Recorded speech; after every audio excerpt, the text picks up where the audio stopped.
الله الرحمن الرحيم الحمد لله رب العالمين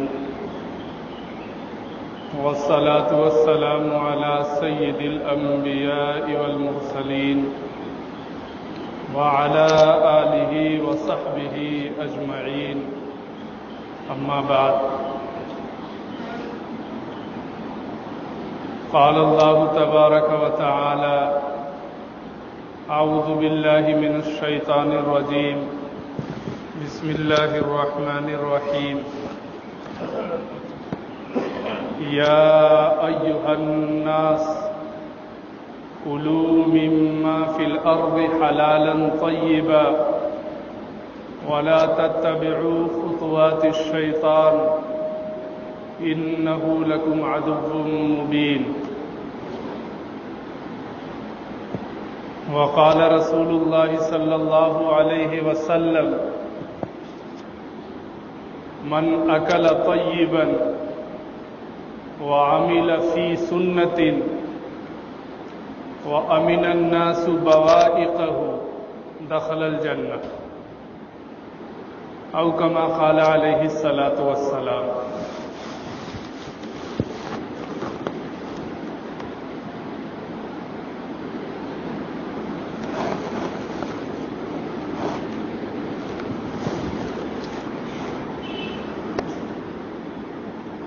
گرامی قدر معزز سامعین کرام، نوجوان ساتھیوں،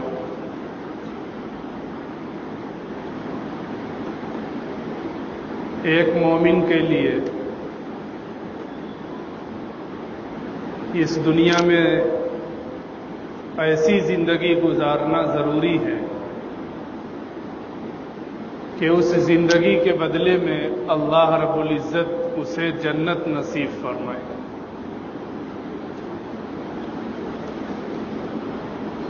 اور ہر مومن کے لیے یہ بھی ضروری ہے کہ وہ ایسی زندگی گزارنے سے بچے جس کے بدلے میں وہ جہنم میں چلا جائے. قرآن کریم نے اس بات کو وضاحت کے ساتھ بیان کیا ہے کہ جو شخص جہنم کی آگ سے بچا دیا گیا اور جنت میں داخل کر دیا گیا اس نے بڑی کامیابی حاصل کر لی.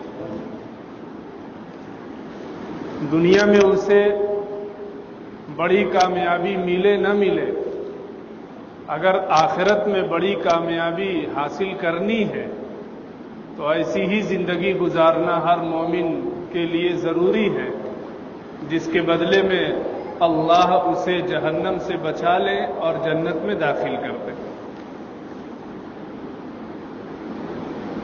اسی لیے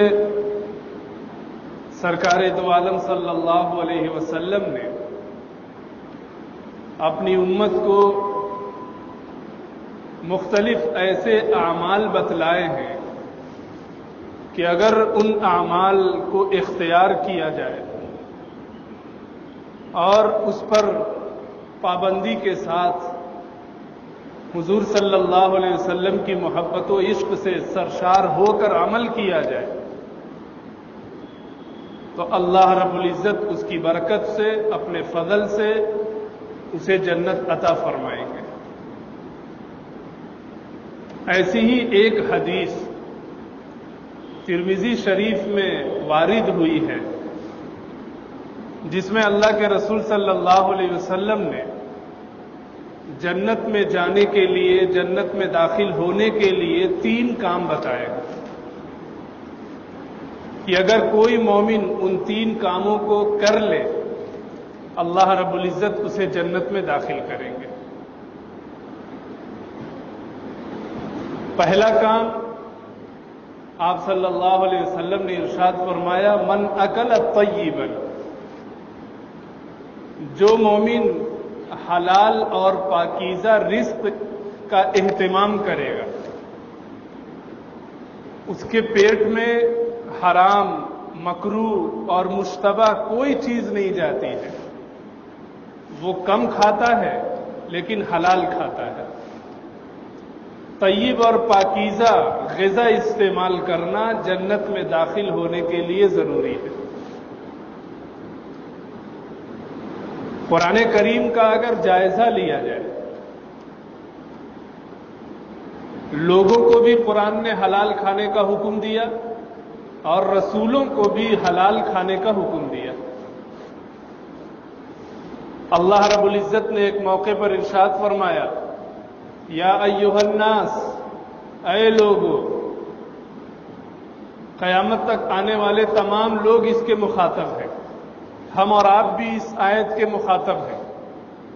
اے لوگو، کلوا مما فی الارض حلالا طیبا، اس روئے زمین پر کھائی جانے والی بہت ساری چیزیں ہیں، لیکن ان میں سے تم صرف حلال اور پاکیزہ چیزیں کھاؤ۔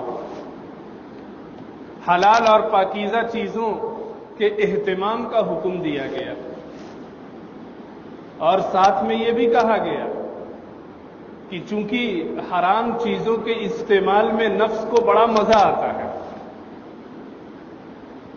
حرام ذرائع سے جو آمدنی حاصل ہوتی ہے اس میں بڑا مزہ آتا ہے،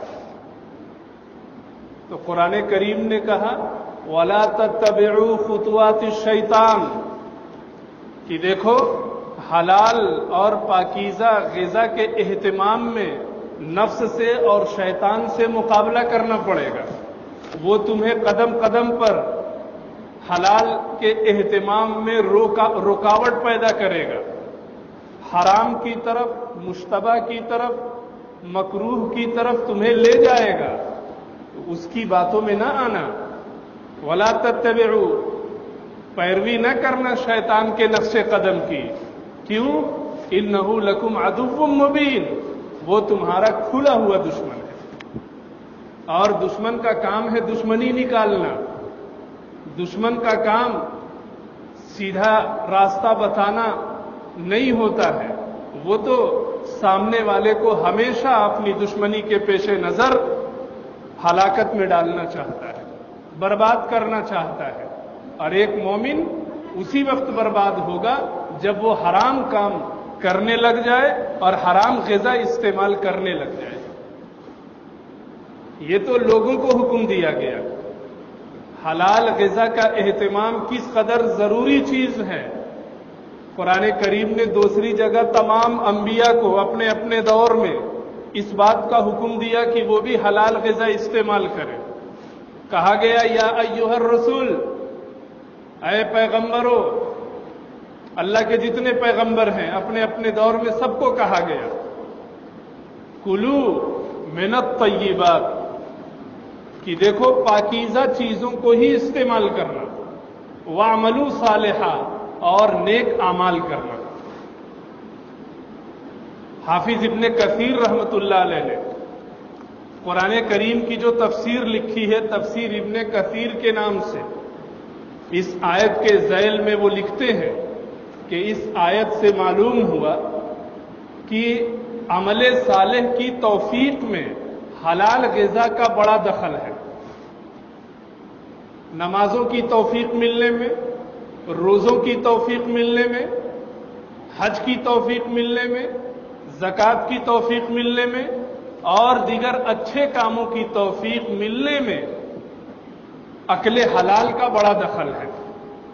یعنی اگر ہم حلال غذا کا اہتمام کریں، حلال چیزوں کا اہتمام کریں، کھانے پینے کی چیزوں میں جیسے ہم یہ دیکھتے ہیں کہ کہیں کیڑا تو نہیں ہے، کہیں بدبو تو نہیں ہے، کہیں کوئی خرابی تو نہیں ہے، کچا تو نہیں ہے، ان ساری چیزوں کا ہم اہتمام کرتے ہیں، اس کے بعد کھاتے ہیں۔ لیکن اس سے زیادہ ضرورت اس بات کی ہے کہ ہم یہ بھی دیکھیں کہ ہمارے دسترخوان پر جو کھانا رکھا گیا ہے وہ حرام تو نہیں ہے، حرام ذریعے سے تو نہیں آیا ہے۔ اگر اس کا اطمینان ہو جائے تو اس غذا کو جو شخص استعمال کرے گا اسے نیکیوں کی توفیق ملے گی، اسے نمازوں کی توفیق ملے گی۔ آج بے توفیقی کا دورہ ہے، ہم اذان سنتے ہیں لیکن ہمارے دلوں میں نماز کی اہمیت اور نمازوں کے اہتمام